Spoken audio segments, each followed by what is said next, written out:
নবী করিম সাল্লাল্লাহু আলাইহি ওয়াসাল্লাম সাহাবায়ে কেরামকে বলেন, আয়াজিজু আহাদুকুম আইয়াকরা ফি লাইলাতিন সুলুসাল কোরআন, তোমাদের মধ্যে এমন কেউ কি আছে যে প্রতি রাতে কোরআনের 1/3 তেলাওয়াত করে ঘুমাতে পারে?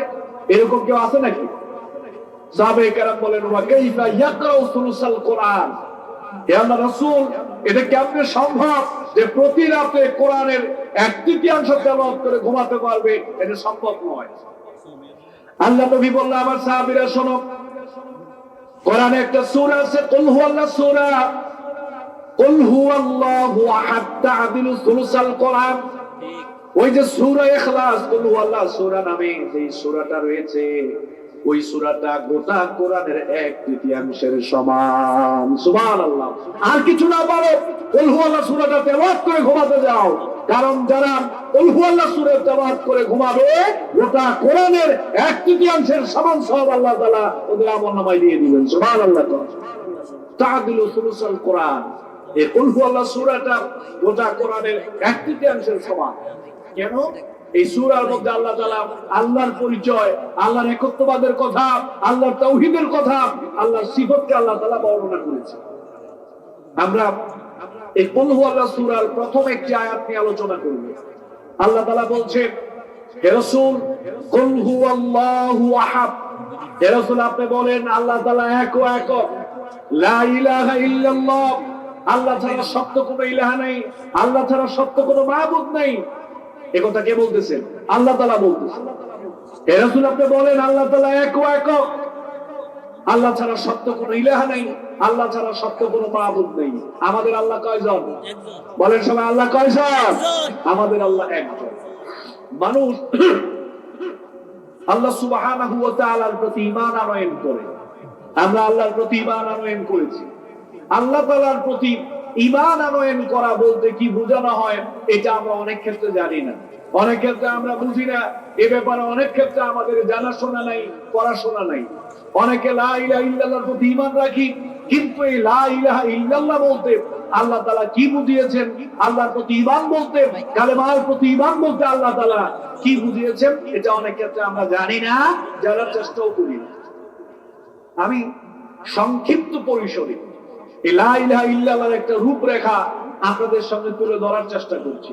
প্রথমে আমি বলবো আল্লাহ রাব্বুল আলামিনের প্রতি ঈমানটা কিভাবে রাখতে হবে। দেখেন, প্রথমে আমরা আল্লাহর প্রতি ঈমান রাখবো এভাবে, এই গোটা বিশ্ব জগতের স্রষ্টা হলেন আল্লাহ। গোটা বিশ্ব জগতের স্রষ্টা কে? আল্লাহ রাব্বুল আলামিন। যিনি আমাদের আল্লাহ, তিনি গোটা বিশ্ব জগতের স্রষ্টা, তিনি গোটা বিশ্ব জগতের স্রষ্টা, তিনি হলেন আমাদের আল্লাহ। লা ইলাহা ইল্লাল্লাহ, কুল হুয়াল্লাহু আহাদ। হে রাসূল আপনি বলেন আপনার স্রষ্টা একজন, আল্লাহ, আপনার আল্লাহ একজন। লা ইলাহা ইল্লাল্লাহ, আল্লাহ ছাড়া কোনো স্রষ্টা নাই, আল্লাহ ছাড়া কোনো ইলাহা নাই, আল্লাহ ছাড়া সত্য কোনো মাবুদ নাই। এটা আপনি বলেন, ঘোষণা দেন। ঠিক। গোটা বিশ্ব জগতের স্রষ্টা হলেন আল্লাহ সুবহানাহু ওয়া তাআলা। আল্লাহ রাব্বুল আলামিন সর্বপ্রথম কোরআনের যে আয়াত নবী করিম সাল্লাল্লাহু আলাইহি ওয়াসাল্লামের কাছে নাযিল করেছেন, সূরা আলাকের প্রথম 5টি আয়াত আপনারা সবাই জানেন। সেখানে প্রথম আয়াত হলো ইকরা বিসমি রাব্বিকাল্লাযী খালাক, পড়ো তোমার রবের নামে যিনি সৃষ্টি করেছেন। আল্লাহ তাআলা সর্বপ্রথম আল্লাহর পরিচয় দিয়েছেন, পড়ো তোমার রবের নামে যিনি সৃষ্টি করেছেন। আল্লাহর সর্বপ্রথম পরিচয় আল্লাহ তাআলা দিয়েছেন, আল্লাহ হলেন স্রষ্টা। আমাদের সমাজে অনেকে এই আয়াত দিয়ে মনে করে যে আমরা যখন কোরআন তেলাওয়াত করব তখন আল্লাহর নামে কোরআন তেলাওয়াত শুরু করব, এই দলিল দিয়া আমরা এটা বলি না। কোরআন তেলাওয়াতের শুরুতে আল্লাহ তাআলার কাছে আসবো, এই যে আল্লাহর নাম নিয়ে কোরআন তেলাওয়াত শুরু করব, এই কথা সত্য। তবে ইকরা বিসমি রাব্বিকাল্লাযী খালাক, এই আয়াত দ্বারা আল্লাহ রাব্বুল আলামিন এটা বুঝান নাই যে শুধুমাত্র কোরআন তেলাওয়াত করার শুরুতে আল্লাহর নামে শুরু করবা, এটা বুঝায় না। আল্লাহ রাব্বুল আলামিন বলছেন ইকরা বিসমি রাব্বিকাল্লাযী খালাক, পড়ো তোমার রবের নামে, অর্থাৎ রবকে জানার জন্য পড়ো। যেই পড়াশোনা করলে তুমি রবকে জানতে পারবা, রবকে চিনতে পারবা, আল্লাহ সম্পর্কে জ্ঞান অর্জন করো, তাওহীদ সম্পর্কে জ্ঞান অর্জন করো, কালেমা সম্পর্কে জ্ঞান অর্জন করো, আল্লাহর একুত্ববাদ সম্পর্কে জ্ঞান অর্জন করো, তোমার স্রষ্টা সম্পর্কে জ্ঞান অর্জন করো। এমন জ্ঞান অর্জন করো যেই জ্ঞান অর্জন করলে তুমি স্রষ্টাকে চিনতে পারবা। সুবহানাল্লাহ। ইকরা বিসমি রাব্বিকাল্লাযী খালাক, পড়ো তোমার রবের নামে যিনি সৃষ্টি করেছেন। আজকের সমাজে আমরা আমাদের ছেলে মেয়েদেরকে বিশ্ববিদ্যালয়ে পড়াচ্ছি, ডাক্তার বানাচ্ছি, ইঞ্জিনিয়ার বানাচ্ছি, তারপরে আমরা রাজনীতিবিদ বানাচ্ছি, আমরা শিল্পপতি বানাচ্ছি, তারপরে প্রশাসনে চাকরি করার জন্য আমরা প্রস্তুত করছি। ভালো, এতে কোনো অসুবিধা নাই, ইসলাম নিষেধ করে নাই। সমস্যাটা কোন জায়গায়? আজকে আমাদের ছেলে মেয়েরা ডাক্তার হচ্ছে কিন্তু আল্লাহকে চিনে না। আজকে আমাদের ছেলেমেয়েরা ইঞ্জিনিয়ার হচ্ছে কিন্তু আল্লাহকে চিনে না। আজকে আমাদের ছেলেমেয়েরা প্রশাসনে চাকরি করছে কিন্তু আল্লাহ সম্পর্কে জানে না, তাওহীদ সম্পর্কে জ্ঞান নেই, আল্লাহর একুত্ববাদ সম্পর্কে জ্ঞান নেই, কালেমা সম্পর্কে জ্ঞান নাই। আমরা জেনারেল শিক্ষায় শিক্ষিত হয়ে ডাক্তার হচ্ছি, ইঞ্জিনিয়ার হচ্ছি, প্রশাসনে চাকরি করছি, আমি রাজনীতিবিদ হচ্ছি, বিশাল বড় রাজনীতিবিদ, কিন্তু আল্লাহ সম্পর্কে আমার জ্ঞান নেই। এজন্য আমি ডাক্তার হব, আমি ইঞ্জিনিয়ার হব, আমার ছেলে মেয়েরা ডাক্তার হবে, ইঞ্জিনিয়ার হবে, আমার ছেলে মেয়েরা প্রশাসনে চাকরি করবে, সরকারি চাকরি করবে। তবে এই শিক্ষার পাশাপাশি অবশ্যই ওই শিক্ষা অর্জন করতে হবে যেই শিক্ষা অর্জন করলে স্রষ্টাকে চেনা যাবে, স্রষ্টাকে জানা যাবে, আল্লাহকে চেনা যাবে, আল্লাহ তাওহীদ সম্পর্কে জানা যাবে। এই জ্ঞান অর্জন করা সবার জন্য ফরজ। সুবহানাল্লাহ। ইকরা বিসমি রাব্বিকাল্লাযী খালাক, পড়ো তোমার রবের নামে যিনি সৃষ্টি করেছেন। আমাদের সমাজে আজকে অনেক সময় দেখা যায় আমাদের বাবা মারা, সিলেট শহরের মধ্যে একজন বাবা, নাম হলো আব্দুর রহমান, হাজী সাহেব হজ করছে, ধরেন প্রতি গ্রামে এরকম কিছু মানুষ থাকে। হাজী সাহেব হজ করে আসছে, তিনি ওনার দুই ছেলেকে সিলেট শহরে দুইটা বিল্ডিং করে দিচ্ছেন, পাঁচতলা করে দুইটা বিল্ডিং কমপ্লিট করে দিলেন। কমপ্লিট করে দিয়ে চায়ের দোকানে বসে হাজী সাহেব গল্প করতেছে, এখন আমি শান্তিতে করতে পারবো। তো শান্তিতে কেন করতে পারবেন? কি খুশির খবর নাকি? হ্যাঁ, আজকে সিলেট শহরে আমার দুইটা ছেলের জন্য দুইটা বিল্ডিং কমপ্লিট করে দিলাম, পাঁচতলা করে, আমার কোনো মেয়ে নাই। বড় ছেলের জন্য পাঁচতলা একটা বিল্ডিং, ছোট ছেলের জন্য পাঁচতলা একটা বিল্ডিং আজকে সিলেট শহরে উদ্বোধন করলাম, আলহামদুলিল্লাহ, এখন আমি শান্তিতে করতে পারবো। অথচ আব্দুর রহমান সাহেবের, হাজী সাহেবের ছেলে আল্লাহরে চিনে না, আল্লাহ সম্পর্কে জানে না, ইসলাম সম্পর্কে জানে না, তাওহীদ সংক্রান্ত জ্ঞান নাই, ঈমান সংক্রান্ত জ্ঞান নাই, সালাত আদায় করে না, ইসলাম মেনে চলে না, নবীর সুন্নাতের ধার ধারে না। কিন্তু হাজী সাহেব বলতেছে আমার দুই ছেলেকে দুইটা বিল্ডিং আজকে কমপ্লিট করলাম, এখন আমি শান্তিতে করতে পারবো। তা আমি মাঝে মাঝে এই ঘটনাকে কেন্দ্র করে সবাইকে রসিকতা করে বলি যে হাজী সাহেব শান্তি তো করতে পারবেন না, খালি মইরা দেখেন কবরে গিয়ে অশান্তিকারে করে। আপনি ছেলেরা আল্লাহকে চিনাইলেন না, মেয়েটাকে আল্লাহকে চিনাইলেন না, ও আল্লাহকে চিনে না, ও নবীকে চিনে না, ইসলাম সম্পর্কে জানে না, হালাল হারাম সম্পর্কে জ্ঞান নাই, নামাজ রোজার ধার ধারে না, মুখে দাড়ি নেই, সুন্নতের ধার ধারে না। এমন সন্তান দুনিয়াতে রেখে যাচ্ছেন যে আপনি মারা যাওয়ার পরেও আপনারাও চিনবেন। ঠিক না? কর ইকরা বিসমি রাব্বিকাল্লাযী খালাক, পড়ো যেই জ্ঞান অর্জন করলে তোমার স্রষ্টাকে চেনা যায়, স্রষ্টাকে জানা যায়, আল্লাহ সম্পর্কে পড়ো, আল্লাহর প্রতি ঈমান সম্পর্কে জ্ঞান অর্জন করো। আমাদের সমাজে দেখবেন অনেক বাবারা আছে খুব কষ্ট করে ছেলে মেয়েদেরকে ডাক্তার বানায়, ইঞ্জিনিয়ার বানায়, অনেক কষ্ট করে। এরপর আমরা কি বলি? আমাদের মহল্লার আব্দুর রহমান সাহেব একজন সবল বাবা। তো সবল বাবা কেমনে? ভাই খ্যাত খাবারে কাজ করে বড় ছেলেকে ডাক্তার বানাইছে, ছোট ছেলে ইঞ্জিনিয়ার বানাইছে। ছেলে দুইটাও মাশাআল্লাহ খুব ভদ্র, ছেলে দুইটাও মাশাআল্লাহ খুব ভদ্র ছেলে। ৮-১০ গ্রামে এদের মতো ছেলেই হয় না, খুব শিক্ষিত, খুব ভদ্র মানুষ, অসুবিধা নাই। ছেলে ভদ্র মানুষ, ছেলে ভালো মানুষ, এটা তো আমরাও জানি।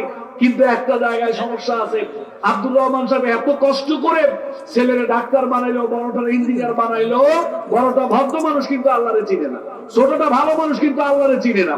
আল্লাহ সম্পর্কে জ্ঞান নাই, ঈমান সম্পর্কে জ্ঞান নাই, তাওহীদ সম্পর্কে জ্ঞান নাই, রাসূলের সুন্নতের ধার ধারে না, হালাল হারামের ধার ধারে না, নামাজ কালামের খবর নাই, সুন্নতের অনুসরণের খবর নাই। কিন্তু আমরা বলতেছি দুইটা ছেলেই ভদ্র মানুষ, ভালো মানুষ।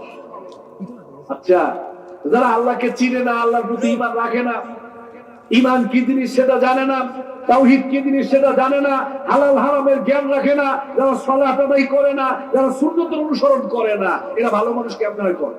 ঠিক, ভালো মানুষটা হয় কেমন?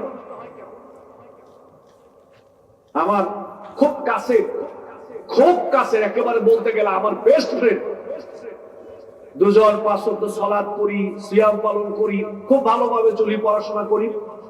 হঠাৎ করে সে একটা পলিটেকনিক প্রতিষ্ঠানে ভর্তি হলো ময়মনসিংহ। ভর্তি হওয়ার পরে 1.5-2 বছর পরে হঠাৎ করে একদিন রাত্রিবেলা আমাকে বলতেছে, তোর সাথে আমার কিছু কথা আছে।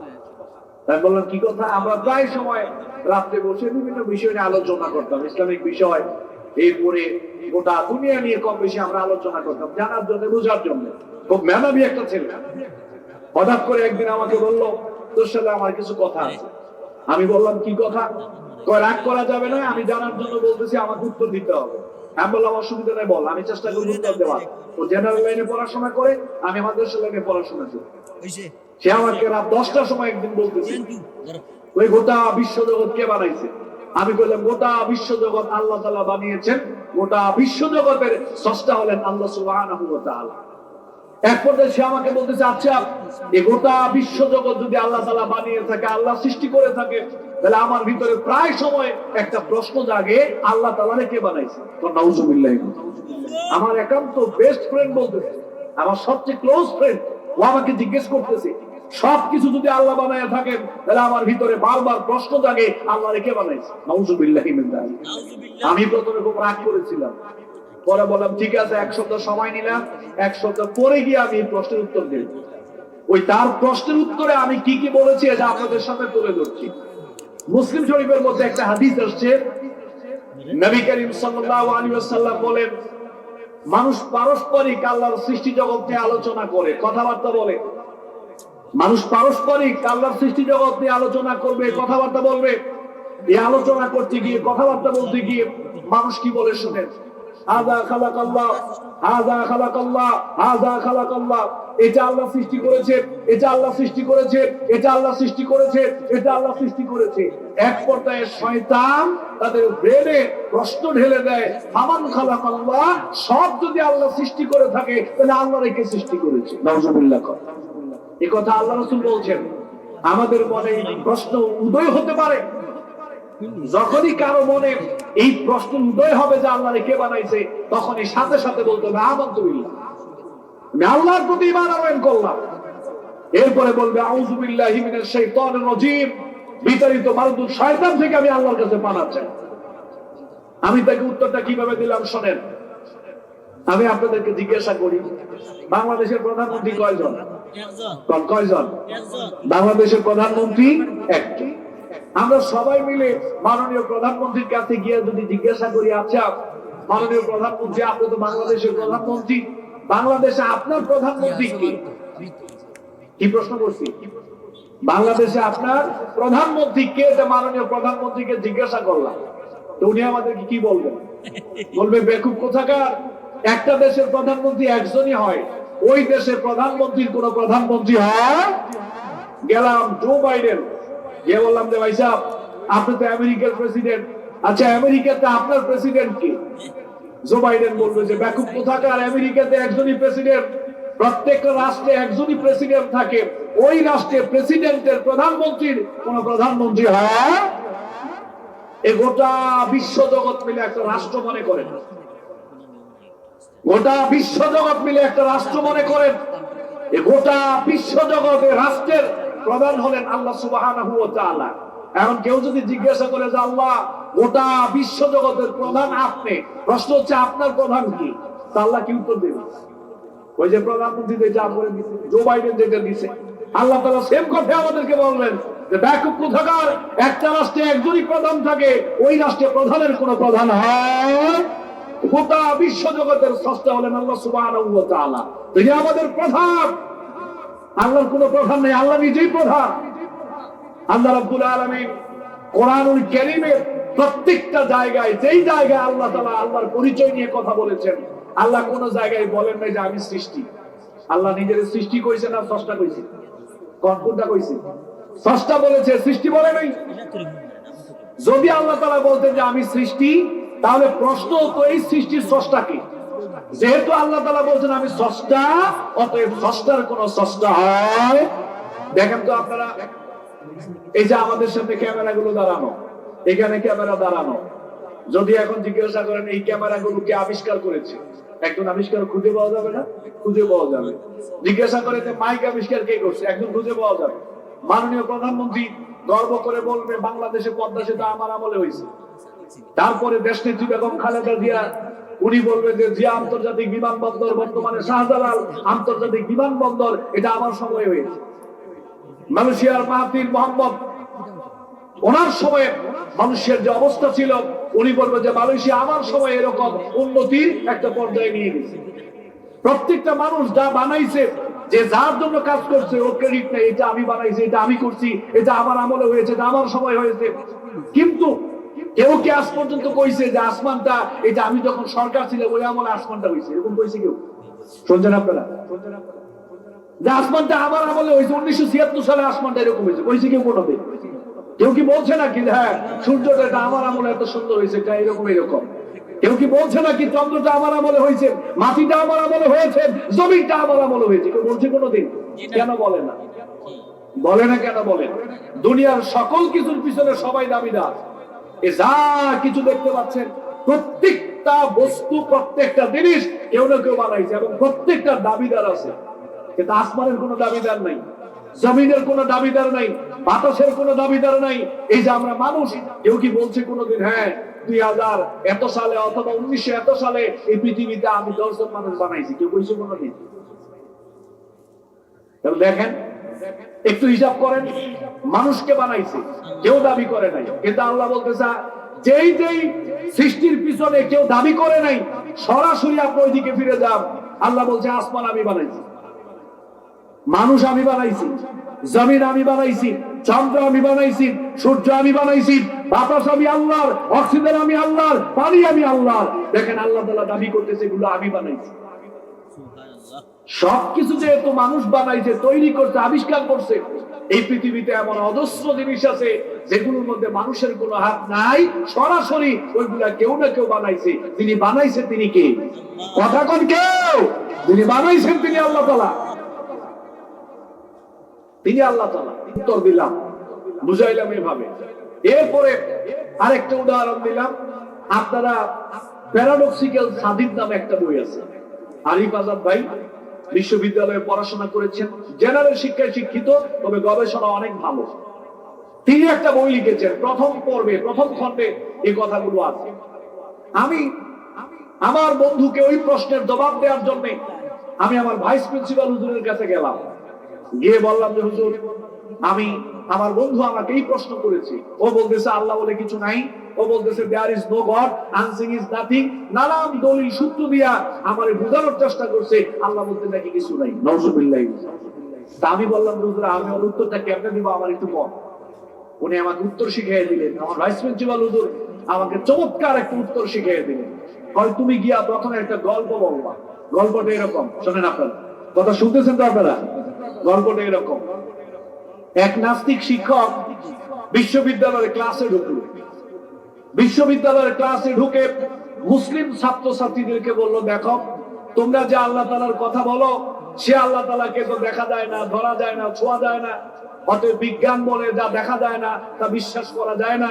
আনসিং ইজ নাথিং, যা দেখা যায় না তা বিশ্বাস করা যায় না।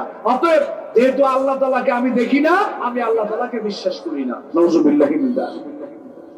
এই কথা বলার পরে এক মুসলিম বুদ্ধিমান ছাত্র দাঁড়িয়ে বলল যে স্যার, আমি একটা কথা বলতে চাই, যদি বেয়াদবি না দেন। টিচার বলল বল, কোনো অসুবিধা নাই। কয় স্যার বেয়াদবি দিবেন না তো? কয় না, বেয়াদবি নেব না, তুই নির্দ্বিধায় বল। কয় স্যার আপনি আস্তে একটা ব্যাককল, আপনি আস্তে একটা ব্যাককল, আপনার আকল বলতে কিচ্ছু নাই।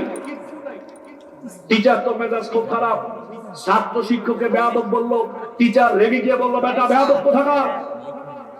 ছাত্র যখন শিক্ষককে ব্যাককল বললো, টিচার রেগে গিয়ে বললো বেটা বেয়াদব কোথাকার। শিক্ষককে তুই ব্যাককল বললি, আমার আকল নাই বললি, আকল না থাকলে বিশ্ববিদ্যালয়ের শিক্ষক আমি কেমন হইলাম? কয় না স্যার সত্যি আপনি একটা ব্যাককল, আপনার আকল বলতে কিচ্ছু নেই। ও খুব জোর দিয়ে কইছে। এইবার টিচার বলতেছে আমার আকল নাই, ধরে কইছে কি? আমি যে ব্যাকল, আমার আকল নাই, কে বলছে তোকে? কয় স্যার আপনি কি সত্যি দাবি করেন যে আপনার আকল আছে? ভাবেটা অবশ্যই দাবি করি আমার আকল আছে। আকল না থাকলে বিশ্ববিদ্যালয়ের শিক্ষক আমি কেমন হইলাম? পয়সা পেলে এক কাজ করে দেন তো দেখি আপনার আকল দেখতে কেমন। আপনার আকলটা আমার একটু দেন, আমি দেখি আপনার আকলটা দেখতে কেমন। শিক্ষক বললো বেটারা আকল তো দেখা যায় না, আকল তো ধরা যায় না, আকল তো ছোঁয়া যায় না। পয়সার একটু আগেই না সূত্র শিখাইলেন, আনসিং ইজ নাথিং, যা দেখবি না তা বিশ্বাস করবি না। এই সূত্র দিয়ে আপনি আল্লাহরে বিশ্বাস করেন না। আপনার সূত্র দিয়ে আপনারে বললাম আপনার যে আকল আছে এটা যদি আমি না দেখতে পাই তাহলে কেমনে বুঝবো যে আপনার আকল আছে? এই জন্যই তো কইছি আপনি ব্যাখ্য, ঠিক কিনা? টিচার বললে বেটার আকল দেখা যায় না, আকল ধরা যায় না, ছোঁয়া যায় না। একজন মানুষের আকল আছে কি নাই তা বুঝে নিতে হয় মানুষের কাজকর্ম দেখে, মানুষের চাল চলন দেখে, মানুষের উঠা বসা দেখে বুঝে নিতে হয় ওই মানুষটার আকল আছে কি নাই। ছাত্র বলল স্যার আমার কথা শেষ, আমার আল্লাহ রাব্বুল আলামিনকে দেখা যায় না, কথা শব্দ লা তুদরিকুল আবসার, আল্লাহ তাআলাকে জান্নাতে যাওয়ার আগ পর্যন্ত কেউ দেখতে পাবে না, এটা অসম্ভব ব্যাপার। আমার আল্লাহকে দেখা যায় না, ধরা যায় না, ছোঁয়া যায় না, তবে আমার আল্লাহর গোটা সৃষ্টি জগৎটা দেখে অবশ্যই বিশ্বাস করতে হবে আল্লাহ রাব্বুল আলামিন আছেন। সুবহানাল্লাহ। আল্লাহর গোটা সৃষ্টি জগৎ দেখে অবশ্যই আপনাকে আমাকে বিশ্বাস করতে হবে আল্লাহ তাআলা একজন। আল্লাহ রাব্বুল আলামিন বলেন ইয়া আইয়ুহান নাসু উবুদু রাব্বাকুমুল্লাযী খালাকাকুম ওয়াল্লাযীনা মিন ক্বাবলিকুম লাআল্লাকুম তাত্তাকুন। ও দুনিয়ার মানুষ, দাসত্ব করো, গোলামি করো সেই রবের যেই রব তোমাদেরকে বানাইছেন, তোমাদেরকে সৃষ্টি করেছেন এবং তোমাদের পূর্ববর্তী যারা ছিল তাদেরকেও সৃষ্টি করেছেন। তাহলে আল্লাহ মানে স্রষ্টা, যিনি আমাদের আল্লাহ তিনি আমাদের স্রষ্টা, আর যিনি আমাদের স্রষ্টা তিনি আমাদের আল্লাহ। কুল হু আল্লাহু আহাদ। স্রষ্টা কয়জন? কোন স্রষ্টা কয়জন? আচ্ছা, বাবা সন্তান যখন দুনিয়াতে জন্মগ্রহণ করে, বাবা সন্তানকে জন্ম দিলেন, মা সন্তানকে প্রসব করলেন, গর্ভে ধারণ করলেন, প্রসব করলেন, সন্তান দুনিয়াতে আসলো। এখন এই সন্তানের দায়িত্ব কার? বাবা মা। সন্তানের দায়িত্ব কার? বাবা মা। আল্লাহ তাআলার বক্তব্য হলো আমি তোমাদেরকে বানাইছি, আমি তোমাদেরকে সৃষ্টি করেছি, এই পৃথিবীতে আমি এনেছি।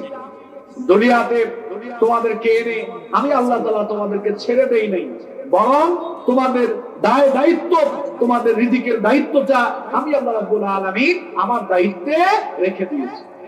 সৃষ্টি করেছি, পাশাপাশি ছেড়ে দেই নাই, দায়িত্ব থেকে সরে যাই নাই, বরং তোমাদের রিজিকের দায়িত্বটাও আমি আল্লাহ রাব্বুল আলামিন আমার দায়িত্বে তুলে নিয়েছি।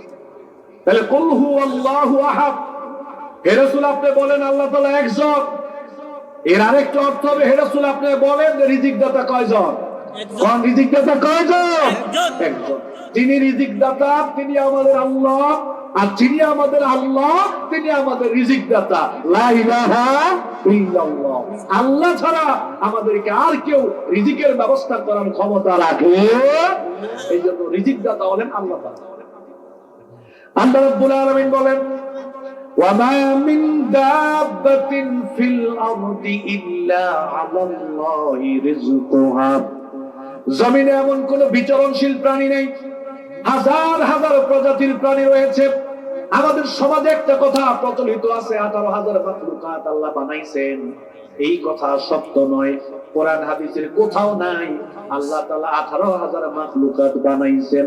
কত হাজার প্রজাতির মাখলুকাত আল্লাহ রাব্বুল আলামিন বানিয়েছেন এটা আল্লাহ তাআলা ছাড়া দুনিয়ার আর কেউ জানে না, কেউ জানে না। কত হাজার প্রজাতির মাখলুকাত আল্লাহ তাআলা বানাইছেন।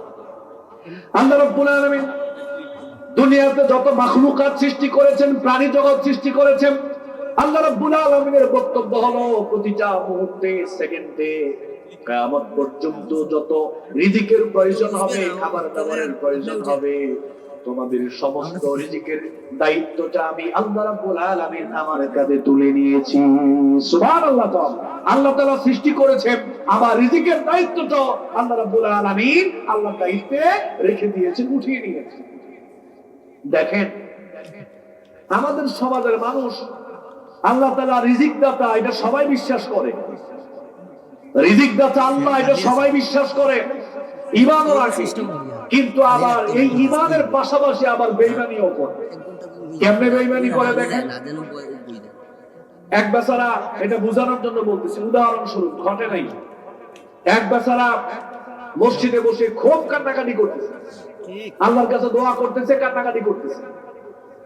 দোয়া শেষ করলো, আমি পাশে গেলাম, গিয়ে বললাম যে ভাইজান, আপনার কি কোনো বিপদ, কোনো সমস্যা, কি হয়েছে আপনার আমাকে বলেন, খুব কান্নাকাটি করতেছেন, একটু বলেন না, কোনো অসুবিধা কিনা, দেখি আপনার কোনো উপকার করতে পারি কিনা। ওই লোকটা বললো যে হুজুর, ঢাকা ইউনিভার্সিটি থেকে অনার্স করে মাস্টার্স করে রেজাল্টের মান অনেক ভালো, সেখান থেকে বের হলাম, আজকে 6-7 বছর যাবত বেকার ঘুরতেছি, আমার কোনো চাকরি বাকরি হচ্ছে না। ওইদিকে আমার বাবা মা, আমার স্ত্রী সন্তান নিয়ে খুব কষ্টে আছি। আল্লাহ তাআলা কবে যে আমাকে একটা চাকরির ব্যবস্থা করে দেবে, এই জন্য আল্লাহর কাছে একটু দোয়া করলাম, হুজুর আপনি একটু দোয়া করিলেন আল্লাহ যেন আমার একটা চাকরির ব্যবস্থা করে দেন। আমিন। তাহলে এই লোকটা এখনো বিশ্বাস করে চাকরি দেওয়ার মালিক কে? কোন সবাই চাকরি দেওয়ার মালিক কে? আল্লাহ তাআলা। এখনো সে বিশ্বাস করে, আল্লাহর কাছে চাকরি চাইছে এবং বলছে যাতে দোয়া করি আল্লাহ যেন চাকরি দেয়। তা আমি কইলাম অসুবিধা নেই, চলেন আপনাকে এক জায়গায় নিয়ে যাব, চাকরির ব্যবস্থা হয়ে যাবে। এক জায়গায় নিয়ে গেলাম, এক দরবারে, বললাম দেখেন তো, এত যোগ্যতা সম্পন্ন একটা ছেলে, কোনো চাকরি বাকরি হচ্ছে না, একটা চাকরির ব্যবস্থা করে।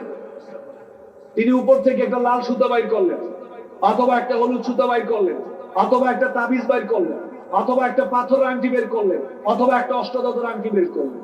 বের করে পরে বললেন যে হাতের মধ্যে লাল সুতা বাঁধ, অথবা হলুদ সুতা বাঁধ, অথবা পাথর আংটি পর, অথবা অষ্টধাতুর আংটি পর, তাবিজটা হাতে পর, আর টেনশন করবি না, বাড়িতে চলে যা, চাকরি হয়ে যাবে ইনশাআল্লাহ। ইনশাআল্লাহ। ও বাড়িতে এসে মহা খুশি, বউকে বলতেছে আমার চাকরি ঠেকাই কে? আজকে এক দরবারে গেছিলাম, সেখান থেকে দিছে মাইরা চাকরি হবে না মানে। এইবার বাড়িতে এসে লাল সুতা বললো, হলুদ সুতা বললো, হাতের মধ্যে আংটি বললো, হাতের মধ্যে তাবিজ বললো, অমুক দরবার থেকে দিছে, এইটা বললে তার চাকরি হবে। মসজিদে বসে চাকরির জন্য দোয়া করছিল কার কাছে? কথা কোন কার কাছে? আল্লাহর কাছে দোয়া করেছিল। মসজিদে বসে বলেছিল লা ইলাহা ইল্লাল্লাহ, আল্লাহ ছাড়া আমাকে কেউ চাকরি দেওয়ার ক্ষমতা রাখে। আর যখনই সে হাতের মধ্যে লাল সুতা বললো, হলুদ সুতা বললো, চাকরি পাওয়ার আশায়, এখন আল্লাহর প্রতি তার বিশ্বাস আছে নাকি আল্লাহর সাথে সুতাকে সে শরীক বানাইলো? ও লাল সুতারে আল্লাহর সাথে শরীক বানাইলো। ও বিশ্বাস করে এই সুতা পড়লে তার চাকরি হবে, অথচ মসজিদে বসে বলছিল কুল হু আল্লাহু আহাদ। তিনি চাকরি দেন, তিনি কয়জন? তিনি কয়জন? একজন। আপনি যখনই হাতের মধ্যে লাল সুতা বললেন চাকরি পাওয়ার আশায়, আপনার মসজিদের ঘোষণা বাতিল, আপনার ইল্লাল্লাহ লা ইলাহা ইল্লাল্লাহ এটা বাতিল। আপনি আল্লাহর সাথে শরীক করলেন। আল্লাহ নবী বললেন তিরমিজি শরীফের হাদিস, লাউ আন্নাকুম তাতাওয়াক্কালুনা আলাল্লাহি হাক্কা তাওয়াক্কুলিহি লা রাযাকাকুম আও লা রুযিকতুম কামা ইয়ারযুকুত তায়রা তাগদু খিমাসান ওয়া তারুহু বিতানান। সত্যি যদি তোমরা আল্লাহ রাব্বুল আলামিনের প্রতি ভরসা করার মতো ভরসা করতে পারতে, একটা পাখি সকালবেলা খালি পেটে ঘর থেকে বের হয়ে যায়, তার কোনো ব্যবসা বাণিজ্য নাই, তার কোনো চাকরি বাকরি নাই, সে জানে না কোথায় তার রিজিক আছে, কোথায় তার খাবার আছে। সকালবেলা খালি পেটে ঘর থেকে বের হয়ে যায়, সারাটা দিন আল্লাহ রাব্বুল আলামিন পাখিটাকে পেট ভরে খাওয়ান। আবার যখন সন্ধ্যাবেলায় পাখিটা বাড়ির মধ্যে ফিরে আসে, আল্লাহ তাআলা পাখির মুখে করে আবার খাবার দিয়ে দেন। সুবহানাল্লাহ। তোমরা যদি আল্লাহর উপরে ভরসা করার মতো ভরসা করতে পারতা, এই যে পাখিকে আল্লাহ তাআলা যেভাবে রিজিকের ব্যবস্থা করে দিয়েছেন, তোমাদেরকেও আল্লাহ তাআলা ঠিক তদ্রুপ রিজিকের ব্যবস্থা করে দিতেন। সুবহানাল্লাহ। সমস্যা হলো আমরা আল্লাহর উপরে ভরসা করার মতো ভরসা করতে পারি না, আমরা আল্লাহর সাথে শরীক করে ফেলি, খুব দ্রুত শরীক করে ফেলি। এক বেচারা ধরেন না এরকমই বিয়ে করেছে, 10-12 বছর হয়েছে, কোনো বাচ্চা কাচ্চা হয় না, কোনো বাচ্চা কাচ্চা হয় না। দেখা হলো কি ব্যাপার ভাইজান, সংসারের কি অবস্থা? কয় হুজুর বিয়ে করলাম 10-12 বছর হয়ে গেল, এখনো কোনো বাচ্চা কাচ্চা হচ্ছে না। আল্লাহ যে কবে আমার একটা বাচ্চা কাচ্চা দিবে, হুজুর একটু দোয়া করেন আল্লাহ যেন আমার একটা বাচ্চা কাচ্চা দান করে। তাহলে সে এখনো জানে, এখনো বিশ্বাস করে বাচ্চা কাচ্চা দেয় কে? কোন দেয় কে? আল্লাহ তাআলা দেয়। বাচ্চা কাচ্চা দেওয়ার ক্ষমতা আল্লাহ তাআলার। কুল হুয়াল্লাহু আহাদ, হে রাসূল আপনি বলুন তিনি বাচ্চা কাচ্চা দেন তিনি একজন, লা ইলাহা ইল্লাল্লাহ, আল্লাহ ছাড়া বাচ্চা কাচ্চা দেওয়ার ক্ষমতা দুনিয়াতে কারোরই নেই। অথচ আমাদের সমাজে দেখেন, সন্তান পাওয়ার জন্য গিয়ে কবরে সিজদা করতেছে, সন্তান পাওয়ার জন্য গিয়ে মাজারে সন্তান যাচ্ছে, সন্তান পাওয়ার জন্য কবরে মাজারে গরু ছাগল মান্নত করতেছে, সন্তান পাওয়ার জন্য হাতে লাল সুতা পড়তেছে, হাতে হলুদ সুতা পড়তেছে, হাতে তাবিজ পড়তেছে, হাতে পাথর আংটি পড়তেছে সন্তান পাওয়ার আশায়। অথচ বলতেছে লা ইলাহা ইল্লাল্লাহ। আল্লাহ বলতেছে আমি আল্লাহ ছাড়া সন্তান দেওয়ার ক্ষমতা কারোরই নেই। একদিকে বলতেছি লা ইলাহা ইল্লাল্লাহ, আরেকদিকে সন্তান পাওয়ার আশায় আল্লাহ তাআলার সাথে শরীক করতেছি। নাউযুবিল্লাহি। আল্লাহ রাব্বুল আলামিন সূরা শূরার মধ্যে বললেন, লিল্লাহি মুলকুস সামাওয়াতি ওয়াল আরদ ইয়াখলুকু মা ইয়াশাউ ইয়াহাবু লিমান ইয়াশাউ ইনাসা ওয়া ইয়াহাবু লিমান ইয়াশাউ যুকুর আও ইউযাওবিজুহুম যুকরানা ওয়া ইনাসা ওয়া ইয়াজআলু মান ইয়াশাউ আকীমা। আল্লাহ রাব্বুল আলামিন বললেন, আসমান এবং জমিনের যত ক্ষমতা রয়েছে সমস্ত ক্ষমতার মালিক আমি আল্লাহ রাব্বুল আলামিন। আসমান এবং জমিনের সমস্ত মালিকানা আমি আল্লাহর হাতে। আমি আল্লাহ রাব্বুল আলামিন যাকে ইচ্ছা করি তাকে পুত্র সন্তান দান করি, যাকে ইচ্ছা করি তাকে কন্যা সন্তান দান করি, আবার যাকে ইচ্ছা করি তাকে পুত্র সন্তান দান করি, কন্যাও দান করি, আবার যাকে ইচ্ছা করি তাকে পুত্র দেই না, কন্যাও দেই না। আমি আল্লাহ রাব্বুল আলামিন ওই মহিলাকে বান্দা বানিয়ে রাখি। ইচ্ছাটা কার? কোন ইচ্ছাটা কার? আল্লাহ তাআলার। আল্লাহ বলতেছেন আসমান এবং জমিনের সমস্ত ক্ষমতা আমি আল্লাহ রাব্বুল আলামিনের হাতে। আমি আল্লাহ তাআলা যাকে ইচ্ছে করি ওরে পুত্র সন্তান দেই, আমি আল্লাহ তাআলা যাকে ইচ্ছে করি ওরে কন্যা সন্তান দেই, আমি আল্লাহ তাআলা যাকে ইচ্ছে করি ওরে পুত্র দেই, ওরে কন্যাও দেই, আবার আমি আল্লাহ তাআলা যাকে ইচ্ছে করি তাকে পুত্র দেই না, কন্যাও দেই না। ওই মহিলাকে আমি আল্লাহ তাআলা বান্দা বানিয়ে রাখি। কুল হুয়াল্লাহু আহাদ, রাসূল আপনি বলেন আল্লাহ তাআলা এক, আল্লাহ তাআলা একক, আল্লাহ তাআলা একজন। লা ইলাহা ইল্লাল্লাহ, আল্লাহর সমকক্ষ আর কেউ নেই। আল্লাহ ছাড়া সত্য কোনো ইলাহ নাই, সত্য কোনো মাবুদ নাই। আল্লাহ ছাড়া সন্তান দেওয়ার কেউ মালিক নেই, সন্তান দাতা আর কেউ নেই। এই ক্ষমতাটা শুধুমাত্র আল্লাহ রাব্বুল আলামিন। কিন্তু মানুষ একদিকে বলতেছে লা ইলাহা ইল্লাল্লাহ, একদিকে বলতেছে আশহাদু আল্লা ইলাহা ইল্লাল্লাহ, আবার সন্তান পাওয়ার আশায় গিয়ে দেখেন সমানে আল্লাহর সাথে শরীক করতেছে। মুসলিম শরীফের মধ্যে আসছে কাতাবাল্লাহু মাকাদিরাল খালায়েকি ক্বাবলা আন ইয়াখলুকাস সামাওয়াতি ওয়াল আরদি বি50 আলফ সানা। এই গোটা বিশ্বজগৎ, গোটা পৃথিবী সৃষ্টি করার 50,000 বছর আগে আল্লাহ রাব্বুল আলামিন আমাদের সবার তাকদীরকে, ভাগ্যকে আল্লাহ রাব্বুল আলামিন নির্ধারণ করে দিয়েছেন। আপনি কাকে বিবাহ করবেন এটা আল্লাহ তাআলা নির্ধারণ করে দিয়েছেন। আপনার স্ত্রী কেমন হবে, আপনার স্বামীটা কেমন হবে, আপনার চেহারা কেমন হবে, আপনি লম্বা কতটুকু হবেন, দুনিয়াতে কত বছর বাঁচবেন, আপনি হায়াত কতটুকু পাবেন, আপনার ছেলে কয়টা হবে, আপনার মেয়ে কয়টা হবে, ছেলে মেয়ে কয়জন হবে, নাকি ছেলে মেয়ে আল্লাহ তাআলা দিবেই না। এই সকল কিছু আল্লাহ তাআলা পৃথিবী সৃষ্টি করার 50,000 বছর আগে সকল কিছুকে নির্ধারণ করে দিয়েছেন। এটাকে বলা হয় ভাগ্য, এটাকে বলা হয় তাকদীর। এজন্য তাকদীরের প্রতি ঈমান রাখতে হবে। যেই সমস্ত মা বোনদের বাচ্চা কাচ্চা হচ্ছে না বিয়ে শাদীর পরেও, আপনাদেরকে উদ্দেশ্য করে বলি 10-12 বছর হয়েছে, তাতে কি হয়েছে? মনে রাখবেন বাচ্চা কাচ্চা যদি না হয় এটা আল্লাহ তাআলার পক্ষ থেকে পরীক্ষা করা হচ্ছে। আপনি ট্রিটমেন্ট করতে পারেন, চিকিৎসা করতে পারেন, অসুবিধা নেই, কিন্তু মনে রাখবেন এটা আল্লাহর ফয়সালা, আল্লাহর পক্ষ থেকে এটা আপনার জন্য পরীক্ষা, আপনার স্বামীর জন্য পরীক্ষা। আমার একজন স্যার আছে, গণিতের স্যার, উনি বিয়ে করার প্রায় 9 বছর পরে আল্লাহ তাআলা ওনার পরিবারের সন্তান দিয়েছে। আর একজন ওস্তাদ আছে, প্রায় 14 বছর পরে আল্লাহ তাআলা সন্তান দিয়েছেন। আর ইব্রাহিম আলাইহিস সালামকে আল্লাহ তাআলা 80 বছর বয়সে গিয়ে সন্তান দান করেছেন। সুবহানাল্লাহ। তাহলে সে আল্লাহ তাআলা এখনো আছে না নেই? ধৈর্য হারা হওয়া যাবে না, ধৈর্য হারা হওয়া যাবে না। আল্লাহ পরীক্ষা করতেছে, পরীক্ষায় পাস করতে হবে। অনেকে আবার কয় হুজুর অমুক দরবার থেকে লাল সুতা করলে বাচ্চা হয় তো। তা আমি বলি ভাই বাচ্চা হয়, হ্যাঁ এই কথা সত্য, বাচ্চা হয়, কিন্তু বাচ্চাটা লাল সুতা দেয় না, বাচ্চাটা আল্লাহই দেয়। আমাদের নরসিংদীর দিকে একটা কথা আছে, কয় খাইলি তো খাইলি ঘুলা কইরা খাইলি, খাইলি তো খাইলি ঘুলা কইরা খাইলি। আল্লাহ রাব্বুল আলামিন আপনার সব পরিবারে সন্তান দিয়েছে, এই সন্তানটা লাল সুতায় দেয় নাই, আল্লাহ তাআলাই দিয়েছে। মাঝখানে আল্লাহ তাআলার বক্তব্য হলো সন্তান পাইলি তো পাইলি, ঈমানটা হারাইয়া পরে সন্তান পাইলি।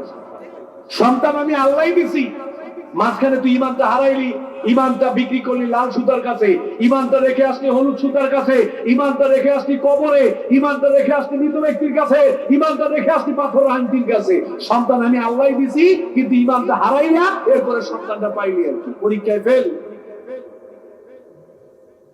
এজন্য সন্তান কার কাছে চাইবেন?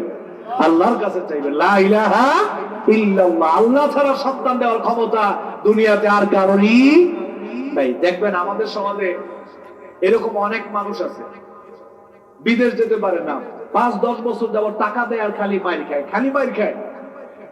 তো সিলেট শহরের পাশে একটা ফ্লাইওভার, ফ্লাইওভারের ডান দিকে একটা লোক বসে বলতেছে, প্রিয় ভাই সব আসেন আমার কাছে আসেন, আমার অষ্টধাতুর আংটি ব্যবহার করেন, যারা বিয়ে করতে পারতেছেন আমার আংটি ব্যবহার করলে বিয়ে করতে পারবেন, যারা ভালো একটা বউ চান আমার আংটিটা ব্যবহার করেন, ভালো একটা বউ পাইবেন, যারা ভালো একটা স্বামী চান আমার আংটিটা পরেন, ভালো একটা স্বামী পাইবেন, যারা মেধা শক্তি ভালো না আমার আংটিটা পরেন, স্মৃতি শক্তি মেধা শক্তি ভালো হয়ে যাবে, যারা পরীক্ষায় ভালো রেজাল্ট করতে চান আমার আংটি ব্যবহার করেন, পরীক্ষায় ভালো রেজাল্ট করতে পারবেন, যারা নির্বাচনের চেয়ারম্যান মেম্বার হতে চান আমার আংটি ব্যবহার করেন, চেয়ারম্যান মেম্বার হয়ে যাবেন, যারা বিদেশ যেতে পারতেছেন না আমার আংটি ব্যবহার করেন আর হুর করে বিদেশ চলে যাবেন। একেবারে আংটি দিয়া বিদেশ পাঠিয়ে রাখি। এই কথা ওর কানে গেছে, 5-10 বছর যাবত বিদেশ যেতে পারতেছেন, এই কথা ওর কানে গেছে। ও চিন্তা করলো আরে আংটি পরলে যদি বিদেশ চলে যাওয়া যায় তাহলে আমারই তো আংটিটা দরকার। বর্গিয়া বললো দাও একটা, দিছে এক আংটি, আংটি দেওয়ার পরে বললো দাম কত? কয় 200 টাকা। আংটিটা পরো, দৃষ্টিতে ইনশাআল্লাহ বাড়ি চলে যাও, 1 মাসের মধ্যে বিদেশ চলে যাইবে। এইবার বাড়িতে এসে আংটি বললো, এই আংটি পরলে ও বিদেশ চলে যাবে, এই বিশ্বাস নিয়ে হাতের মধ্যে আংটি পরছে, এই আংটি পরলে সে কোথায় চলে যাবে? বিদেশ চলে যাবে। অথচ বিদেশ নেওয়ার মালিক কে? কথা কন কে? লা ইলাহা ইল্লাল্লাহ। এই ক্ষমতাটা আল্লাহ ছাড়া দুনিয়াতে কারোরই। একদিকে বলতেছে লা ইলাহা ইল্লাল্লাহ, আরেকদিকে বিদেশ যাওয়ার আশায় হাতের মধ্যে আংটি পরলো। বিদেশ কি এই আংটি বলে যাওয়া যাবে? বিদেশ নিয়ে যাওয়ার ক্ষমতা আংটির আছে। সাধারণ আমাদের দেশের মানুষগুলো বুঝে না। দেখবেন 20 লাইনে চলচ্চিত্রের বিভিন্ন ব্যক্তিরা আছে, এরপরে অনেক আপনার দেখবেন দেশের নামদারি তথাকথিত দাড়ি টুপি নিয়ে টেলিভিশনে অ্যাড দিয়া অষ্টধাতুর পাথর আংটি ব্যবহার করতেছে আর বলতেছে এই আংটি করলে এই করা যাবে, এই হবে, এই হবে, হ্যামতেন অনেক কিছু হয়ে যাবে। নাউজুবিল্লাহি মিন যালিক। একটুও বুঝে না। আমাদের বিবেকের মধ্যে ন্যূনতম এতটুকু বুঝো নাই, ওর আংটি পরলে যদি আমি বিদেশ চলে যাইতে পারতাম তাহলে সে কেন 150-200 টাকা করে হেঁটে হেঁটে আংটি বিক্রি করে? ওর আংটি পরলে যদি মানুষ বিদেশ যাইতে পারতো তার 14 গোষ্ঠী আজকে বিদেশ থাকার কথা ছিল। ওর আংটি পরলে যদি বিদেশ যাওয়া যাইতো ও কবে বিদেশ থাকতো? এই যে এখন আমরা এক বাসায় বসে খাওয়া দাওয়া করলাম, আমাদের এক ছোট ভাই তাহমিদ নরসিংদী জামিয়া কাছে পড়াশোনা করে, বিশাল সুন্দর বাড়ি, কিন্তু কেউ নেই, সবাই বিদেশ থাকে। তো ওই লোকের আংটি ব্যবহার করলে যদি কেউ বিদেশ যাইতে পারতো ও কবে বিদেশ থাকার কথা ছিল। এই বুঝটুকু আমাদের নাই। ওই যে আমাদের দেশের মধ্যে কিছু লোক আছে দেখবেন, মানুষের তালু দেখে ভাগ্যের কথা বলে দেয়, হাত দেখে রেখা দেখে ভাগ্যের কথা বলে দেয়, অনেক সময় দেখা যায় কপাল দেখে ভাগ্যের কথা বলে দেয়। আমাদের দেশের মধ্যে একটা কথা আছে, অনেকে অনেকের কপাল দেখে বলে তুই তো পুরো চান কপাল নিয়ে জন্মাইছ, আমি তো একটা ঘষা দেয় চান কপাল, এরপরে ঘষা মারে, ওর থেকে কিছু নিতে চায়। মাথার তালু দেখে ভাগ্যের খবর বলে দেয়। নাউজুবিল্লাহি মিন যালিক। এরপরে টিয়া পাখি তো আছেই, চিঠি ব্যবহারের মাধ্যমে নাকি ভাগ্যের খবর বলে দেয়। তো এক বেচারা গণক, ও নাকি মানুষের ভাগ্যের খবর বলতে পারে। গল্প বোঝানোর জন্য বলি, এ ধরেন যে সিলেটে খেত খামার দিয়ে খুব তড়িঘড়ি করে যাচ্ছে, এক কৃষকের সাথে দেখা, বললো এই বেটা কই যাস? এত তাড়াহুড়ো করে কোথায় যাও তুমি? বলে এখন কথা বলার টাইম নেই, আমি গণক, আমি মানুষের ভাগ্যের খবর বলে দেই। সিলেটে হাজার হাজার মানুষ অবস্থান করতেছে, ওদের ভাগ্যের খবর আমার বলতে হবে। আগামীকাল তার পরের দিন তাদের ভাগ্যে কি হবে না হবে এটা আমি জানাতে যাচ্ছি, তোমার সাথে কথা কর টাইম নেই। এই কথা কইছে বলে কৃষকের মেজাজ খারাপ, হাতের মধ্যে এক লাঠি নিয়ে শুরু করছে তারা আচ্ছা দলের মায় মারতে মারতে আধা মোড়া কইরা এবার কয়ে যা সোজা হইয়া দাঁড়ায়। আপনি আমার মারলেন কেন? আপনি আমার মারলেন কেন? মারলাম এই কারণে, দেখলাম তুই আসলেই মানুষের ভাগ্যের খবর জানোস কিনা। কয় কি বুঝলেন? কয় যে না, তুই মানুষের ভাগ্যের খবর জানোস না। কয় বুঝলেন কেমনে? ঘরে গাধার ঘরে গাধা, তুই সত্যি যদি মানুষের ভাগ্যের খবর জানতি বলতে পারতি তাহলে গতকালকেই তোর জানার কথা ছিল, এই দিক দিয়ে আসলে আমার হাতে তোর কপালে বাইরে আছে, ঠিক কিনা? গতকালকেই জানার কথা। তুমি তোমার নিজের আগামীকালকের খবর জানো না, তুমি হাজার হাজার মানুষের আগামীকালকের খবর বলবা। নাউযুবিল্লাহি মিন যালিক। লা ইলাহা, এই ক্ষমতাটা আল্লাহ ছাড়া কারোরই, আল্লাহর হাতে। আমাদের আজ থেকে প্রায় 6 বছর আগে ময়মনসিংহে মাহফিল করে কিশোরগঞ্জ যখন গেলাম, তখন আমাদের একটা ভাড়া গাড়ি ছিল, ড্রাইভার ভাই হঠাৎ করে গাড়িটা ব্রেক করছে। আমি বললাম ভাই গাড়ি ব্রেক করলেন কেন? কয় হুজুর সামনে দিয়ে সাদা বিড়াল গেছে। তো আমি বললাম সামনে দিয়ে সাদা বিড়াল গেছে, আপনার সমস্যা কি?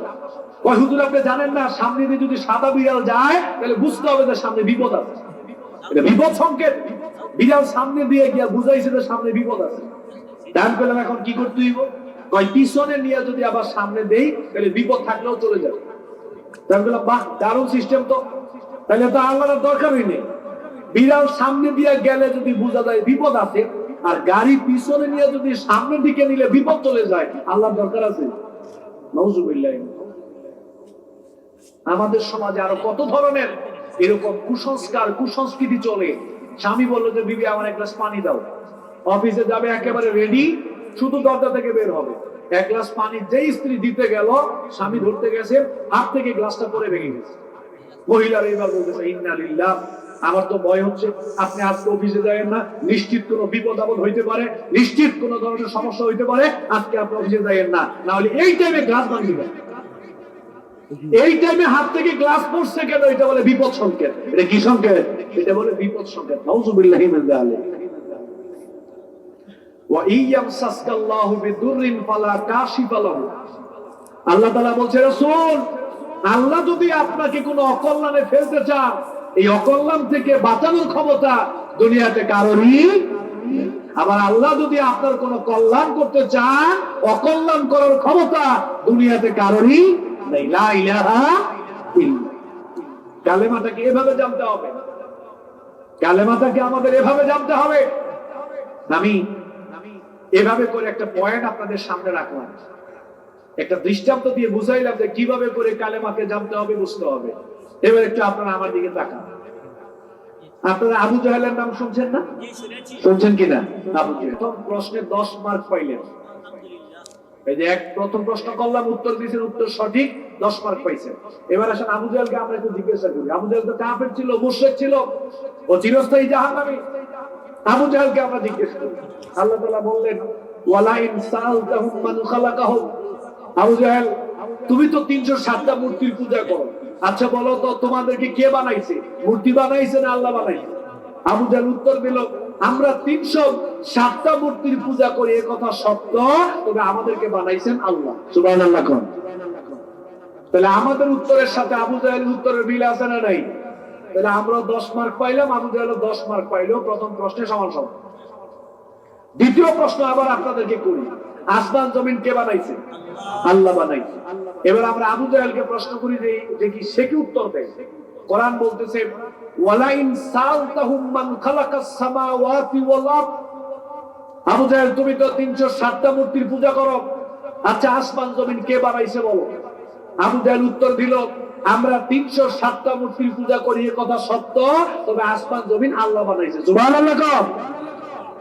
আসমান জমিন আল্লাহ বানাইছে। দ্বিতীয় প্রশ্ন আমরা 10, আবু জাহেল 10, 10 10 20 মার্ক সমান সমান। তৃতীয় প্রশ্ন, চন্দ্র সূর্য কে বানাইছে? আল্লাহ বানাইছে। আমরা আবু জাহেলকে জিজ্ঞেস করি ওয়ালা ইন সালতাহুম মান খালাকাস সামাওয়াতি ওয়াল আরদ ওয়া সাখখারা আশ-শামসা ওয়াল কামার। আবু জাহেল, তুমি তো 307টা মূর্তির পূজা তোমরা করো, চন্দ্র সূর্য কে বানাইছে বলো?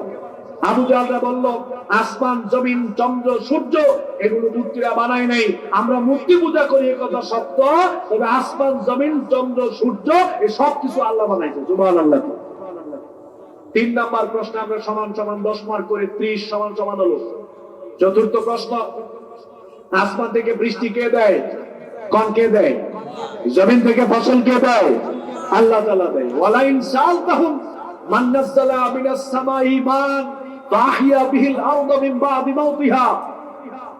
আবু জাহলকে জিজ্ঞাসা করা হলো, তোমরা তো দেব দেবী মূর্তির পূজা করো, আসমান থেকে বৃষ্টি দেওয়ার মাধ্যমে মৃত জমিকে জীবিত করে এখান থেকে ফসল উৎপাদন করে কে বলো?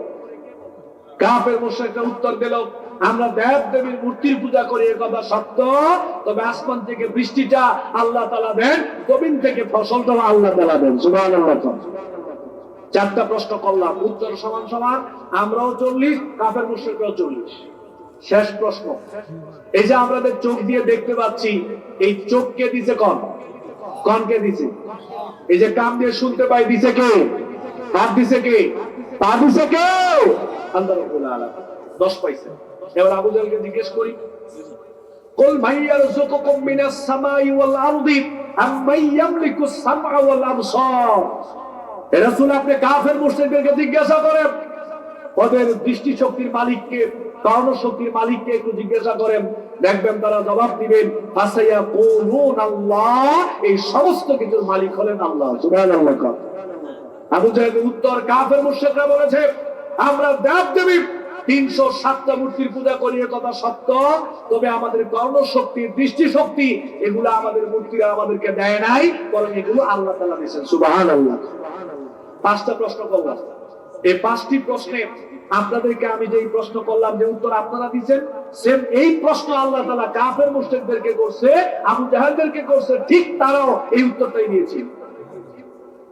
এবার আপনারা বলেন তো, কাফের মুশরিকদেরকে আল্লাহ বিশ্বাস করতো না? কথা কন না কেন? আল্লাহ বিশ্বাস করতো কিনা? অবশ্যই বিশ্বাস করতেন। আল্লাহ একজন আছে, আবু জাহল এটা বিশ্বাস করতো। বিশ্বাস করার পরেও সে দেব দেবী মূর্তির পূজা করতো। দেখেন, আবু জাহল আদমের সন্তান, আমরাও আদমের সন্তান।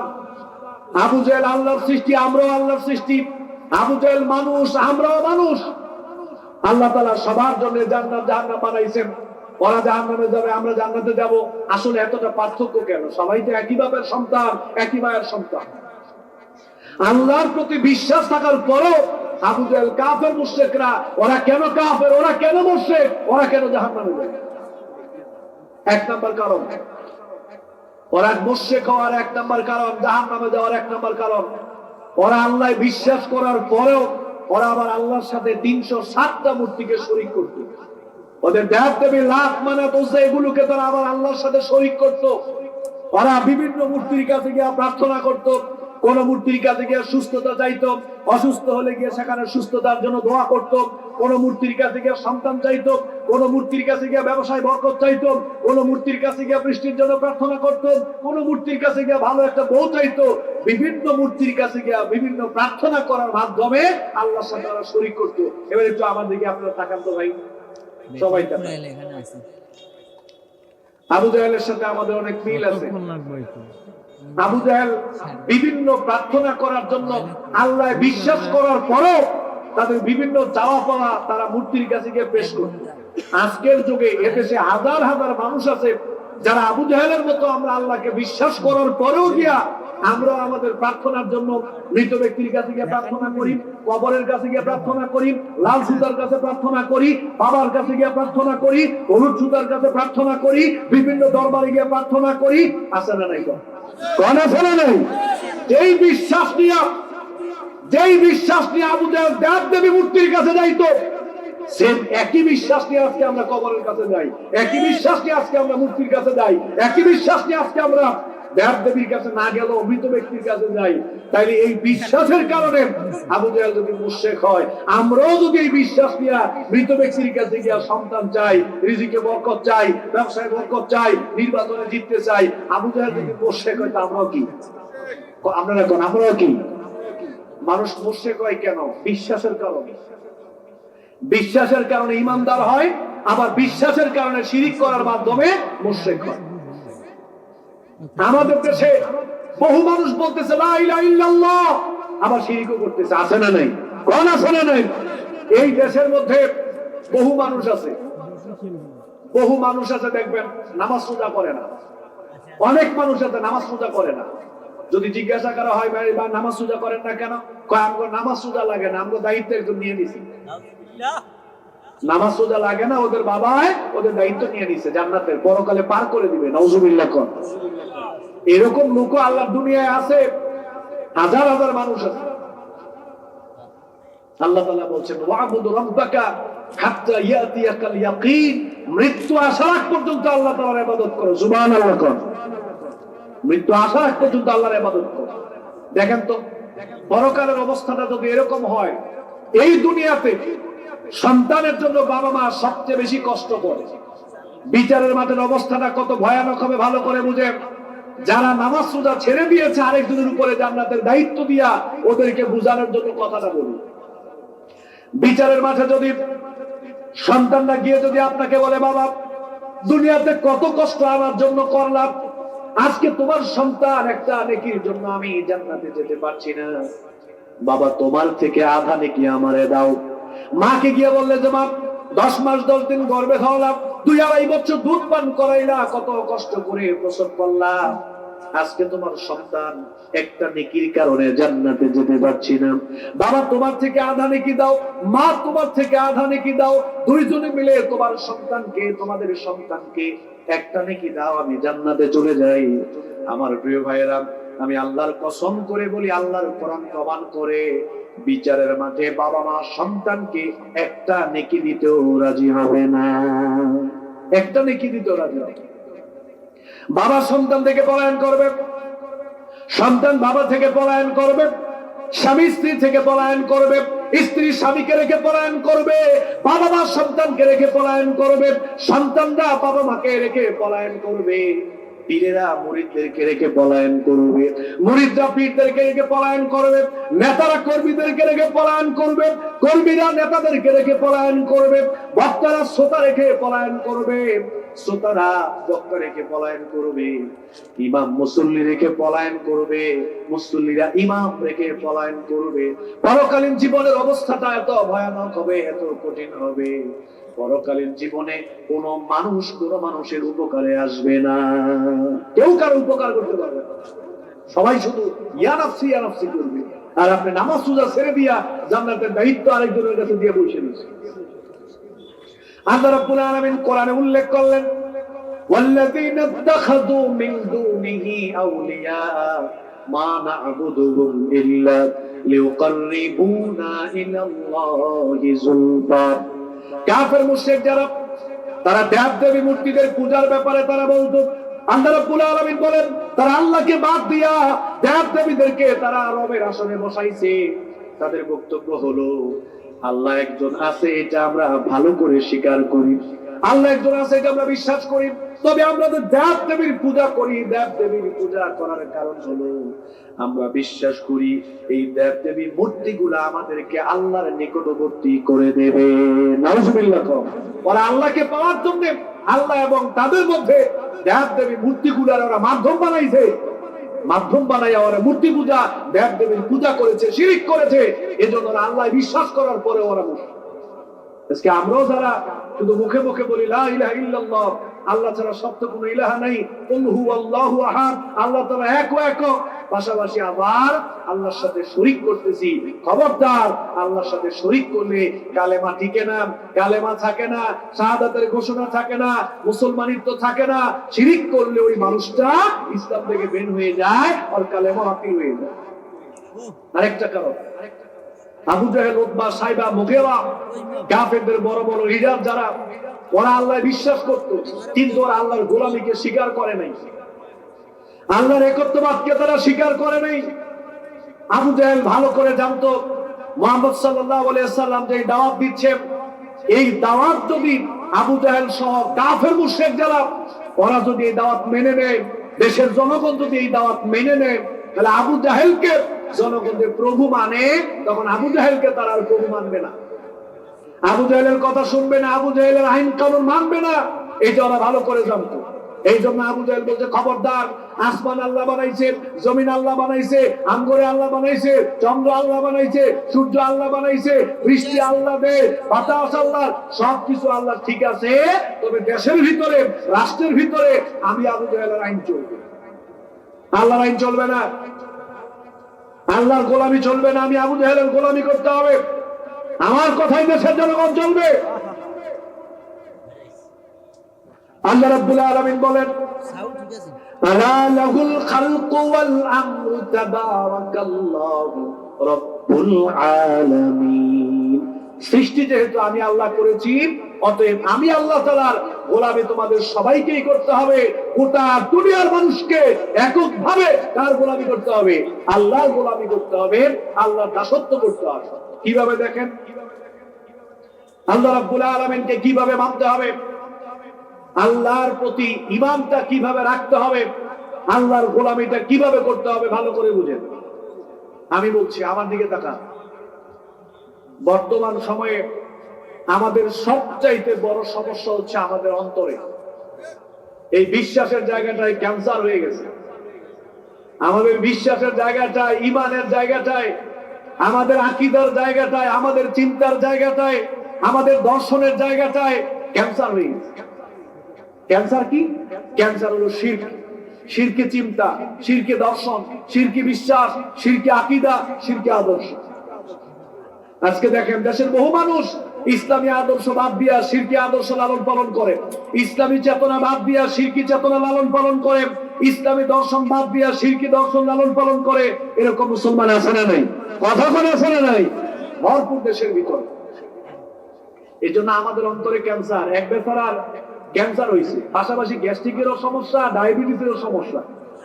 এখন আপনি কোনটা আগে সারানোর চেষ্টা করবেন, গ্যাস্ট্রিক, ডায়াবেটিস না ক্যান্সার?